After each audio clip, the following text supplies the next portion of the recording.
السلام علیکم گرلز، آج ہم نے امداد پاکستان کا جو نیکسٹ لیکچر ہے اس میں ڈسکس کرنا ہے مقامی حکومتیں۔ اب اگر ہم تھوڑا سا اس کا تاریخی پس منظر دیکھیں تو ہمیں پتہ چلے گا کہ پاکستان کے قیام سے پہلے جنوبی ایشیا میں مقامی حکومتوں کا نظام وائسرائے لارڈ پن نے 1884 میں ایک ایکٹ کے ذریعے نافذ کیا تھا، اور اس نے ضلع اور تحصیل کی سطح پر مقامی بورڈ قائم کیے جن کے ذمہ مقامی لوگوں کے مسائل حل کرنا تھے، لیکن یہ ادارے لوگوں کے مسائل حل کرنے میں ناکام رہے۔ اور اس کی وجہ کیا تھی کہ جو یہ ادارے تھے ان کے پاس نہ تو اختیارات تھے اور نہ ہی وسائل تھے کہ وہ لوگوں کے مسائل جو ہیں وہ ان کو حل کر سکیں۔ اس وجہ سے پھر یہ جو انہوں نے نظام بنایا تھا یہ آپ سمجھیں کہ فلاپ ہو گیا۔ یہ ادارے جو ہیں وہ صحیح کام نہ کر سکے، لوگوں کے مسائل انہوں نے سنے تو صحیح لیکن ان کا حل تلاش نہیں کر سکے۔ پاکستان کے قیام کے بعد لارڈ پن کے نظام کو اپنایا گیا، لیکن اس کا کوئی خاطر خواہ فائدہ نہ ہوا کیونکہ اس نظام کو سیاسی ہتھ کنڈے کے طور پر استعمال کیا جانے لگا۔ 1958 تک یہ نظام مکمل طور پر معطل ہو چکا تھا اور مارشل لا کے نفاذ کے بعد اس کو منسوخ کر دیا گیا۔ صدر ایوب خان نے بنیادی جمہوریتوں کا حکم نامہ 27 اکتوبر 1959 کو جاری کیا، جس کے مطابق پاکستان میں مقامی حکومتوں کا ایک نظام لاگو کیا گیا جسے بنیادی جمہوریت کا نام دیا گیا۔ اس کا اہم مقصد یہ تھا کہ اختیارات کی نچلی سطح تک منتقلی اور عوام کے مسائل کا حل بنیادی طور پر یا بنیادی سطح پر ان کے نمائندوں کے ذریعے کیا جائے۔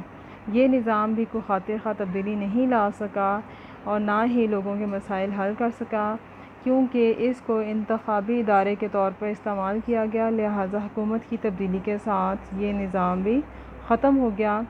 تو 1970 کے انتخابات کے نتیجے میں ذوالفقار علی بھٹو کو مغربی پاکستان اور شیخ مجیب الرحمن کو مشرقی پاکستان میں اکثریت حاصل ہوئی۔ اب مغربی پاکستان جو ہے وہ ہمارا کرنٹ کا جو بھی پاکستان ہے اس کو ہم بولتے ہیں، اور مشرقی پاکستان جو بنگلہ دیش ہے ہم اس کو بولتے ہیں۔ تو مغربی پاکستان میں ذوالفقار علی بھٹو کو کامیابی مل گئی اور مشرقی پاکستان یعنی بنگلہ دیش میں شیخ مجیب الرحمن کو کامیابی حاصل ہوئی۔ اقتدار عوامی نمائندوں کے حوالے نہ کیا گیا، جس کے نتیجے میں کیا ہوا کہ مشرقی پاکستان الگ ہو گیا اور مغربی پاکستان میں حکومت ذوالفقار علی بھٹو کے حوالے کر دی گئی۔ بھٹو سیاسی عمل کے ذریعے مقامی حکومتوں کو قائم کرنے میں ناکام رہا۔ ضیاء الحق کے برسر اقتدار آنے کے بعد مقامی حکومتوں کے نظام کو دوبارہ نافذ کیا گیا اور مقامی حکومتوں کے انتخابات 2 دفعہ کروائے گئے۔ یہ نظام مضبوط بنیادوں پر قائم کیا گیا اور مرحلہ وار ترقی کرتا رہا۔ اس طرح مقامی حکومت کا یہ نظام سال چلتا رہا مگر عوام کی اکثریت کو کوئی خاطر خواہ مند فائدہ نہ ہو سکا۔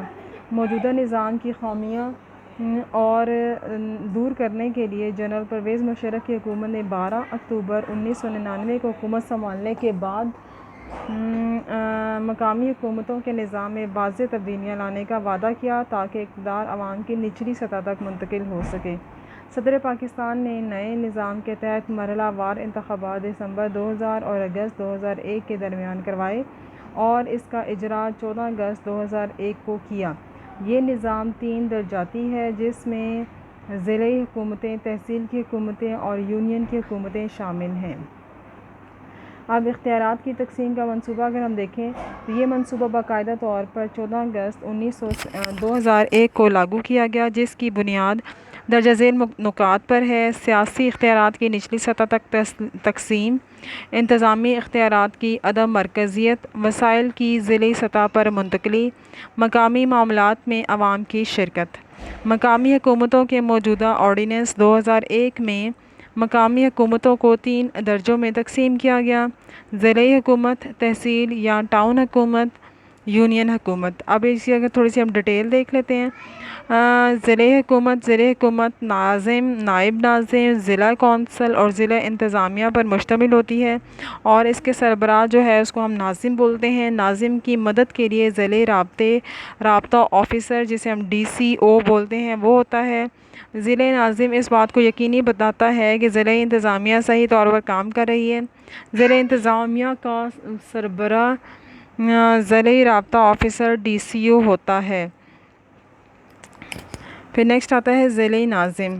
یہ ناظم کا انتخاب متعلقہ ضلع کے تمام کونسلر 4 سال کے لیے کرتے ہیں۔ ناظم کے لیے ضروری ہے کہ وہ میٹرک پاس ہو، متعلقہ ضلع کا باشندہ ہو اور 50% سے زیادہ ووٹ حاصل کرے۔ ناظم ضلعی حکومت کا سربراہ ہوتا ہے اور ضلع میں سیاسی قیادت فراہم کرتا ہے۔ یہ ضلع کونسل سے منظور شدہ ترقیاتی منصوبوں کو عملی جامہ پہناتا ہے اور ضلع میں امن و امان قائم کرتا ہے۔ ضلع کے سالانہ ترقیاتی منصوبوں کی نگرانی بھی اسی کی ذمہ داری ہے۔ وہ ضلع کونسل میں بجٹ پیش کرتا ہے اور ضلع میں دیگر سرگرمیاں سر انجام دیتا ہے۔ نائب ناظم۔ نائب ناظم کا انتخاب بھی متعلقہ ضلع کے تمام کونسلرز 4 سال کے لیے کرتے ہیں۔ نائب ناظم کی بھی کم از کم قابلیت جو ہے وہ میٹرک ہوتی ہے، اپنے ضلع کا رہنے والا ہو اور کم از کم 50% سے زیادہ ووٹ حاصل کرے۔ نائب ناظم کونسل کا سربراہ ہوتا ہے اور اس کے اجلاس کی صدارت کرتا ہے۔ وہ دوران اجلاس ہر قسم کا نظم و ضبط قائم رکھتا ہے۔ ضلع کونسل۔ متعلقہ ضلع کے اندر تمام یونین کونسلوں کے ناظم بلحاظ عہدہ اور ضلع کونسل کے ممبر ہوتے ہیں۔ ضلع کونسل کے ارکان کی کل تعداد کی 33% نشستیں عورتوں کے لیے مخصوص ہیں، 5% کسانوں کے لیے ہیں اور مزدوروں کے لیے ہیں اور 5% اقلیتوں کے لیے ہیں، تاکہ سارے طبقے کے لوگ جو ہیں وہ اس کونسل کے اندر شامل ہو جائیں۔ ضلع کونسل کے فرائض دیکھ لیتے ہیں۔ اب ضلع کونسل کے فرائض جو ہیں وہ ضلع کونسل کو قانون سازی کا اختیار ہوتا ہے۔ ضلع کونسل ضلع حکومت کے لیے بجٹ کی منظوری دیتی ہے۔ اسے ضلع کے اندر ہر قسم کے ٹیکس لگانے اور ان میں کمی اور بیشی کا اختیار ہوتا ہے۔ وہ مخصوص کمیٹیوں کے ذریعے ضلع انتظامیہ کے معاملات کی نگرانی کرتی ہے۔ ضلع کونسل بے شمار کمیٹیوں کا انتخاب کرتی ہے۔ وہ ضلع حکومت کی پیش کردہ تجاویز اور منصوبوں کی منظوری دیتی ہے۔ ضلعی انتظامیہ۔ ضلعی انتظامیہ ایک رابطہ آفیسر کے ذریعے چلائی جاتی ہے جو گریڈ 19 یا 20 کا سرکاری ملازم ہوتا ہے، جس کی تقرری حکومت کرتی ہے، صوبائی حکومت کرتی ہے اور جسے ضلعی رابطہ آفیسر DCO کہا جاتا ہے۔ ضلعی رابطہ آفیسر کی معاونت کے لیے ہر محکمے کا ایک سربراہ ہوتا ہے جسے ضلعی ایگزیکٹو آفیسر یا EDO کہا جاتا ہے۔ اب یہ جو لکھا ہوا ہے نا DCO اور EDO، یہ آپ نے شارٹ کوشچن کے لیے پریپیئر کر لینا ہے کہ EDO کا کیا کام ہے، DCO کا کیا کام ہے، یا EDO کس کو بولتے ہیں اور DCO کس کو بولتے ہیں۔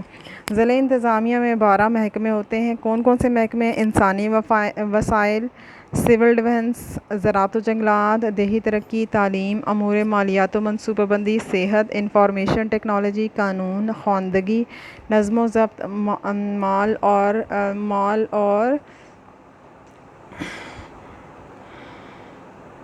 مال ورکس و خدمات۔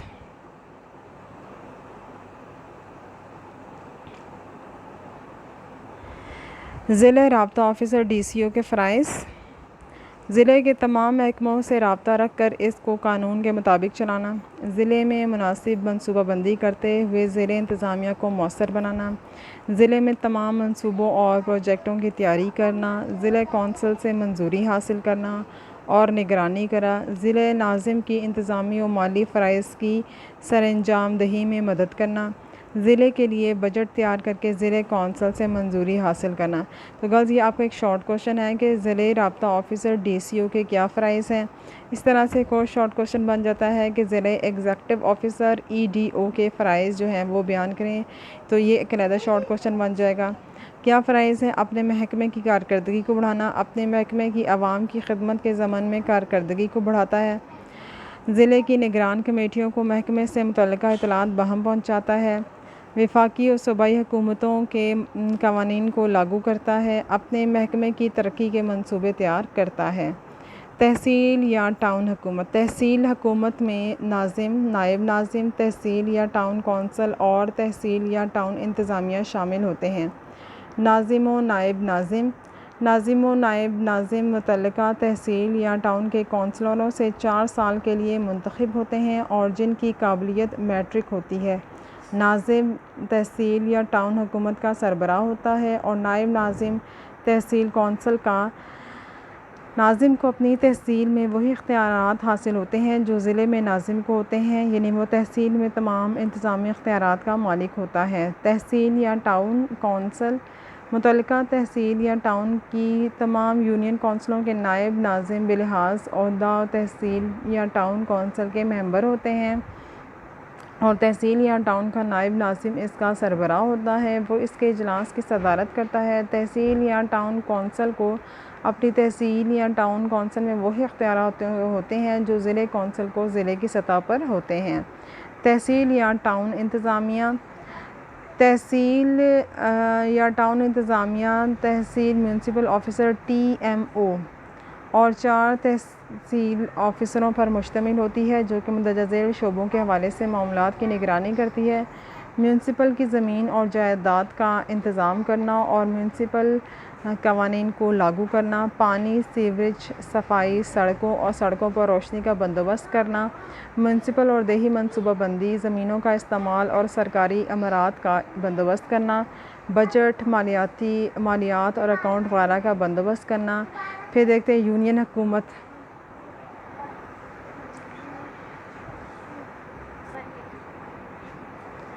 یونین حکومت ناظم، نائب ناظم، یونین کونسل اور یونین انتظامیہ پر مشتمل ہوتی ہے۔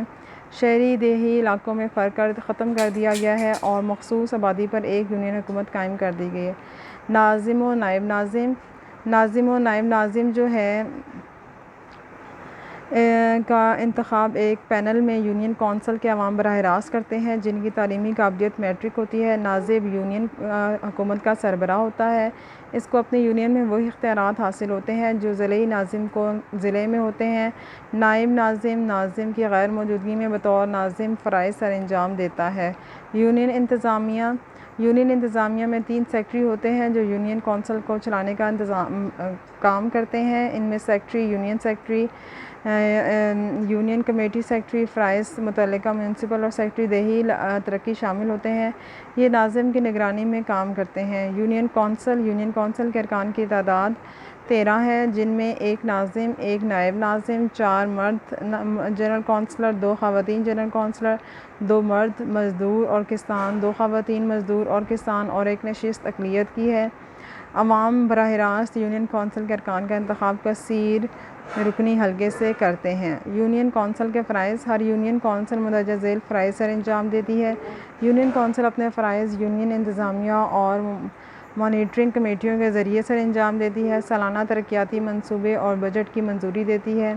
دیہی علاقوں میں دیہی کونسل اور شہری علاقوں میں کمیونٹی بورڈ تشکیل دیتی ہے۔ عوامی کاموں میں لوگوں کا ہاتھ بٹاتی ہے، یعنی سڑکوں، پلوں، سرکاری عمارات اور نہروں وغیرہ کا تحفظ کرتی ہے۔ معاشی اور معاشرتی خدمات کے حصول کے لیے ضلعی حکومت اور تحصیل حکومت کا ہاتھ بٹاتی ہے۔ مخصوص معاملات میں یونین کے حدود کے اندر ٹیکس لگاتی ہے، مختلف کمیٹیوں کو تشکیل دیتی ہے۔ ٹھیک ہے، تو آج کا لیکچر کافی ڈیٹیل میں ہو گیا ہے، اس کو آپ نے اچھی طرح سے یاد کرنا ہے اور شارٹ کوسچن جو ہیں وہ یہاں سے پریپیئر کر لینے ہیں، کس کے کیا فرائض ہیں وہ اسپیشلی۔ ٹھیک ہے، تو خیال رکھیے گا، اللہ حافظ۔